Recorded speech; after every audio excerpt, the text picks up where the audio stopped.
Muy buenos días. Vamos a hablar sobre interrupción voluntaria del embarazo, comúnmente conocida como IVE. Mi nombre es Juan Manuel Tovar. Soy ginecólogo obstetra del Hospital Susana López de Valencia.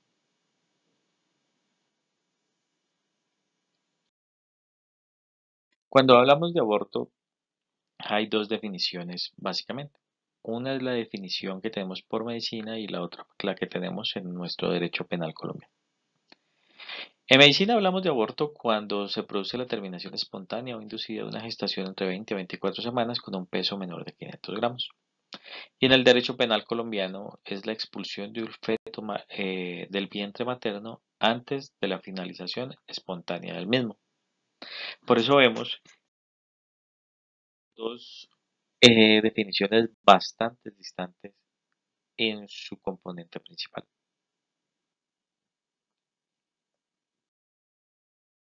Todas las mujeres tienen tanto derechos sexuales como derechos reproductivos.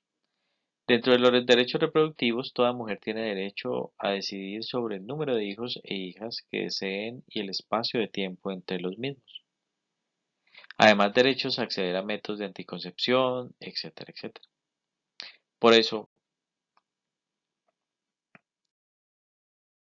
el aborto inseguro sigue siendo uno de las problemáticas a nivel mundial. Se producen 44 millones de abortos en el mundo, de los cuales el 98% de estos embarazos, de estos abortos, se producen en países en vías del desarrollo como el nuestro.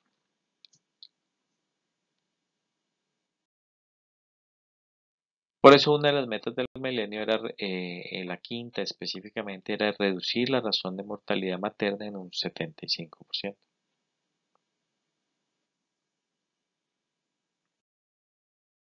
En Colombia existen dos sentencias cuando hablamos de interrupción voluntaria del embarazo. La primera fue la creada en la sentencia C-355 del 2006, que es la más popular, donde despenalizó el aborto bajo tres causales de las cuales ya vamos a hablar.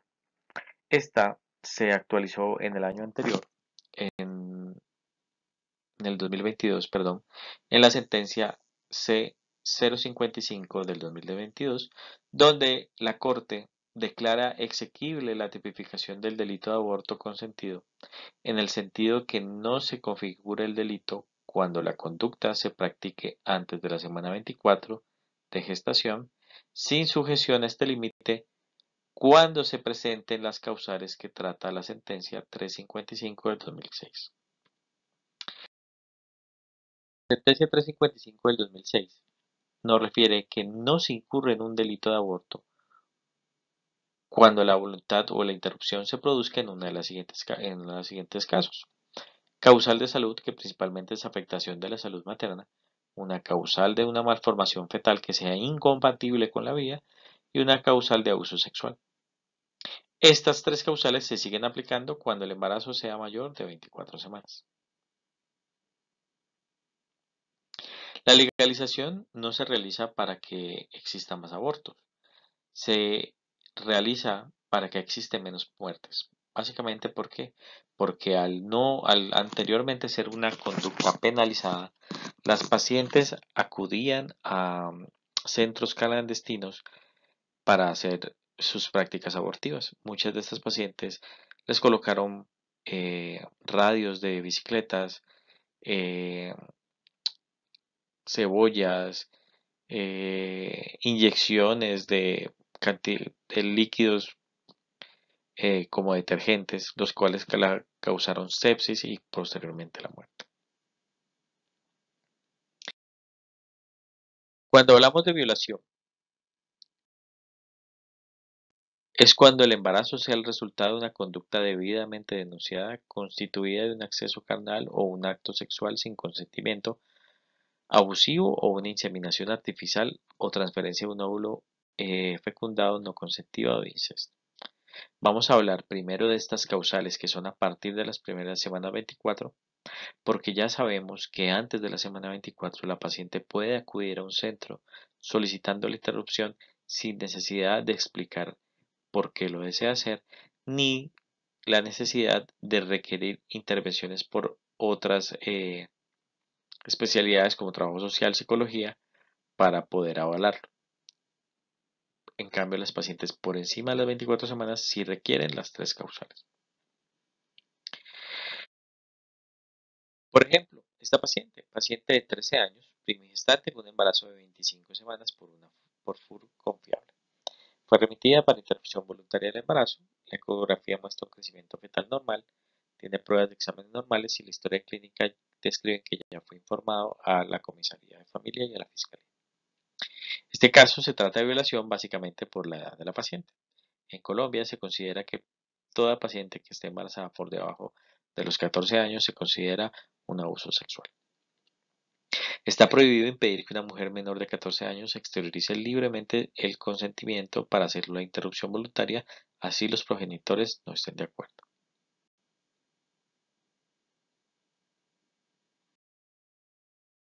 Cuando existe una violación, el único requisito es la denuncia, pero no en una menor de 14 años, como ya lo mencionamos. Se debe partir siempre de la buena fe y la responsabilidad de la mujer embarazada. Está prohibido exigir pruebas que avalen o demuestren la violación, la confirmación por un juez o pruebas forenses que evidencien que hubo penetración sexual. No es necesario que la mujer afectada interponga la denuncia, podrá hacerlo con cualquier persona que se entere y en cualquier momento posterior a la ocurrencia de los hechos, es decir, durante el proceso se puede realizar. Cuando hablamos de una malformación fetal que sea incompatible con la vida, vamos a dar un ejemplo.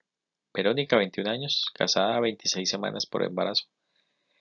Tiene una ecografía que muestra una anencefalia. Consulta solicitando la interrupción voluntaria del embarazo. En este caso, la paciente la ve en el servicio de urgencias y le indican que regrese el día siguiente para que la valore medicina materno-fetal en horas de la mañana. Vamos a ver si esta conducta estuvo bien realizada. Una malformación que sea incompatible con la vida, el único requisito es un certificado médico. ¿Quién lo puede dar? Cualquier médico. Está prohibido solicitar comités científicos o valoraciones por otros especialistas si ya se ha dado una certificación por un profesional. Obligar a una mujer que presenta un embarazo con malformaciones fetales a continuar el embarazo y llevarlo a un término, bajo la amenaza de una sanción penal, implica someterla a tratos crueles, inhumanos y degradantes que afectan su dignidad. Y por tanto, cuando se ve afectada esta parte, se afecta la salud en su componente mental, que ya lo vamos a hablar más adelante. Tenemos otro caso, paciente, Victoria, 21 años, casada, tiene un embarazo de 30 semanas. Consulta porque tiene un feto con graves anormalidades, según la ecografía que le hicieron. Su hijo menor de 12 años le diagnosticaron las mismas alteraciones y ahora tiene mucha limitación física y del desarrollo y necesita atención constante. Si tenemos en cuenta que esta paciente tiene más de 24 semanas y que acude porque refiriendo que tiene malformaciones que sean incompatibles con la vida, en este caso no se le puede aceptar este motivo porque no es incompatible con la vida. Ahora bien, las causales pueden juntarse o conjugarse. Y el componente de salud, como ya vamos a ver, es un componente global, el cual nos permitiría que esta paciente, si desea hacer la interrupción, se pueda lograrlo, básicamente por la afectación de salud mental y las diferentes esferas que se ven en ella. Cuando el riesgo de la salud de la madre está en riesgo. Vamos a unos ejemplos. Paciente de 17 años, primigestante con embarazo de 25 semanas, pertenece a un grupo indígena. Este punto es importante, ya lo vamos a hablar. Tiene un LES activo, consume cloroquina, asa, prednisolona, cetoprina. Todos los exámenes están normales, pero consulta con cifras tensionales elevadas. Consulta para interrumpir el embarazo porque no se quiere morir.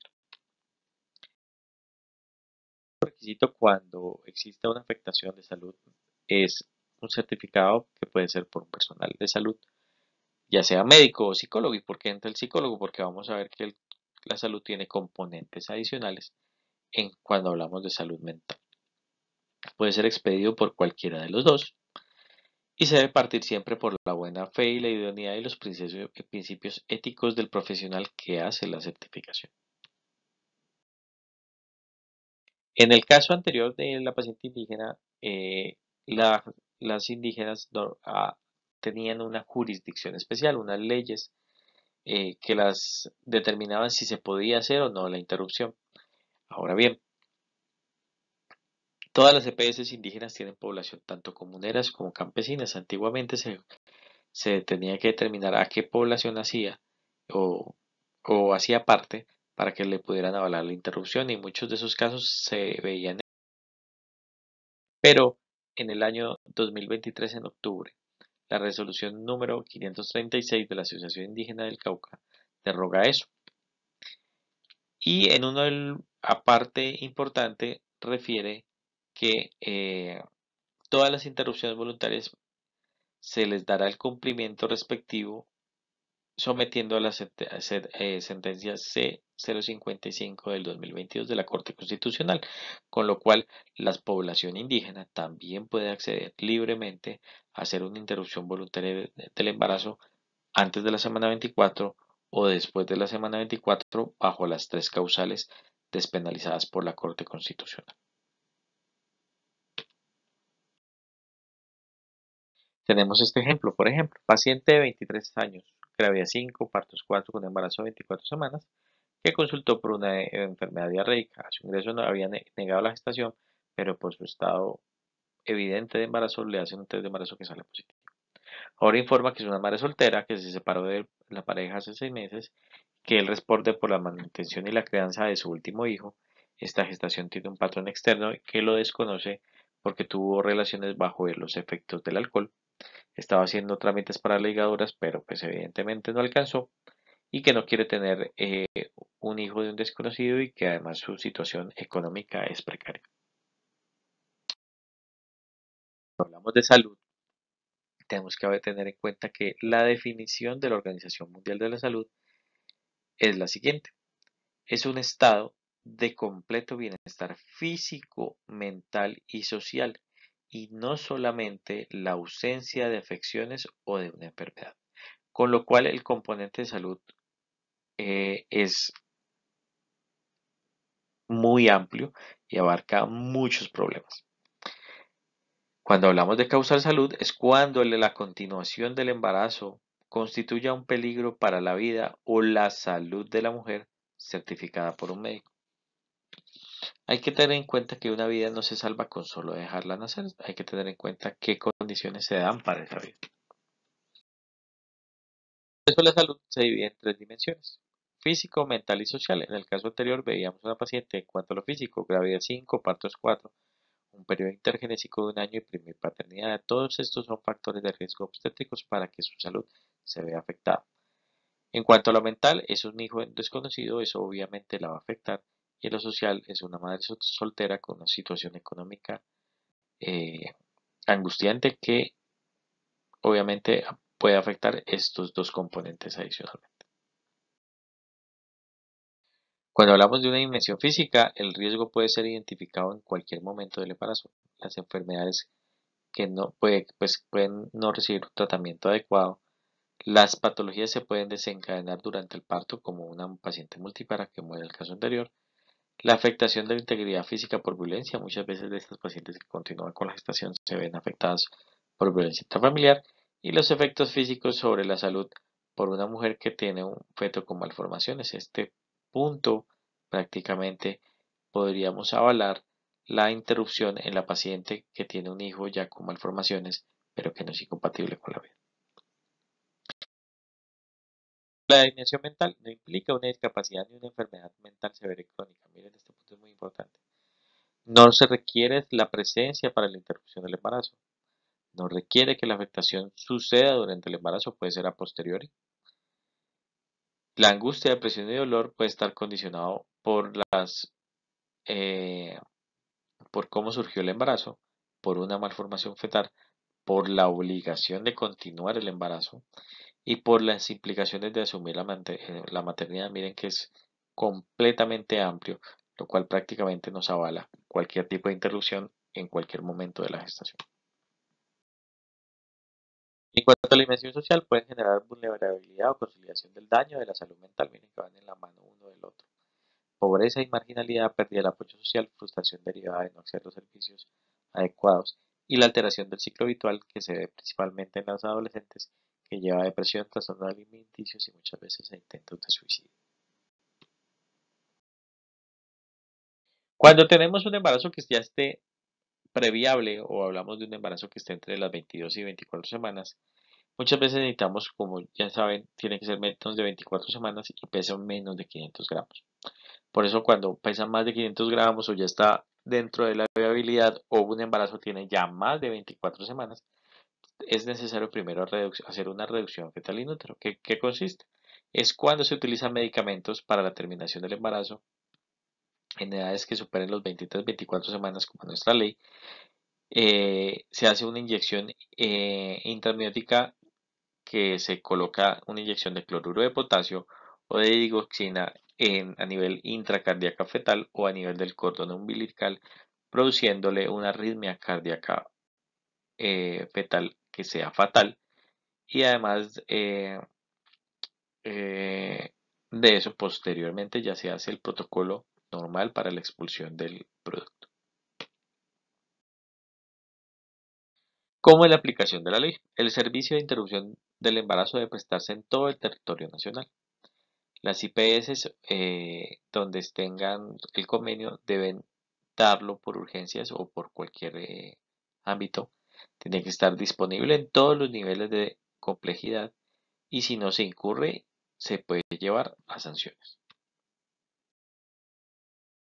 Cuando surgió la ley en el 2006 y empezaron a surgir todas las dudas sobre la interrupción voluntaria del embarazo y empezaron a llegar las pacientes solicitando, la práctica se hizo muy común, lo cual llevó a que la afectación de salud del personal médico también se viera afectada. Por eso surgió esta tendencia que era no cuente conmigo y no cuente conmigo básicamente eran los médicos que tenían objeción de conciencia. La objeción de conciencia la avaló la Corte Constitucional en la sentencia T-20-978, señalando que la objeción de conciencia es un derecho constitucional fundamental que, como todo derecho dentro de un marco normativo que se abre a la garantía de la protección y el estímulo de la diversidad cultural, pero no puede ejercerse de manera absoluta. Es decir, las pacientes pueden ser objetores, pero no las instituciones.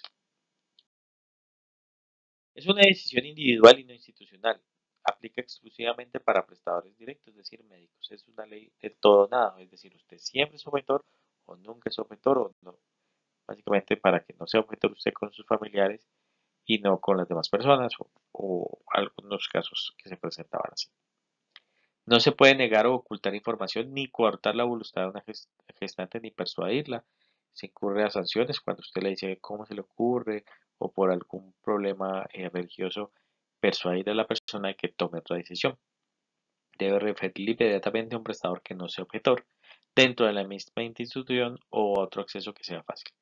Pero cuando el objetor es el único profesional en la capacidad de brindar el servicio, eh, si usted está en una parte aislada del país, debe dar cumplimiento y hacer la interrupción así usted sea objetor de conciencia, porque la prima la mujer, la salud de la mujer.